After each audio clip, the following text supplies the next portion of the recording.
সিরিয়ার আলেপ্পোয় বাঁধ ভাঙা উচ্ছ্বাস। নিজস্ব সংস্কৃতিতে সিরীয় সেনাদের স্বাগত জানাচ্ছে আলেপ্পোর মাসকানার বাসিন্দারা। কুর্দি নেতৃত্বাধীন সিরিয়ান ডেমোক্রেটিক ফোর্সেস এসডিএফ সরে যাওয়ার পরই আল শারা সরকার এলাকার পুনঃনিয়ন্ত্রণ নেওয়ার পর উল্লাসে মাতেন তারা। আমাদের সঙ্গে এতদিন যে বৈষম্য হয়েছে তার অবসান ঘটেছে আজ। এবার আমরা স্বাধীনভাবে বাঁচব, পুরো সিরিয়াবাসীও স্বাধীন হবে। সাবেক প্রেসিডেন্ট বাশার আল আসাদের অধীনে 10 বছর বাস্তুচ্যুত ছিলাম। এরপর এসডিএফ এর অধীনে আমরা তাদের এখন পরাজিত করেছি। সেনাবাহিনীর শক্তিতে নতুন সিরিয়া গঠিত হবে। এখানেই থেমে নেই সিরীয় সেনাবাহিনীর অগ্রযাত্রা। ফোরাত নদীর পশ্চিমে মাসকানা গ্রামে শক্ত অবস্থান নিয়েছে এসডিএফ। নিয়ন্ত্রণাধীন রাক্কা শহর দখলে নিতে জোরে সোরে প্রস্তুতি নিচ্ছে তারা। রাক্কার তাবকা শহর দখলে নেওয়ার দাবিও করেছে আল শারা সরকার। সেনাবাহিনী অগ্রসরের কারণে রাক্কায় হামলার প্রস্তুতি নিচ্ছে এসডিএফ এর যোদ্ধারা। প্রস্তুতির অংশ হিসেবে ফোরাত নদীর উপরে দুটি সেতু উড়িয়ে দিয়েছে তারা।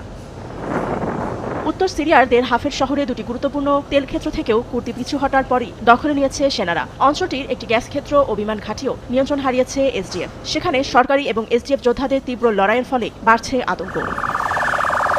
এ পরিস্থিতিতে সিরিয়ার স্বায়ত্তশাসিত উত্তর ও পূর্ব সিরিয়ার প্রশাসনের বিরুদ্ধে প্রত্যাহার সংক্রান্ত চুক্তি লঙ্ঘনের অভিযোগ এনেছে এসডিএফ। তারা বিবৃতিতে জানিয়েছে শান্তিপূর্ণ সমাধানে না চেয়ে সামরিক পথে হাঁটছে সেনাবাহিনী।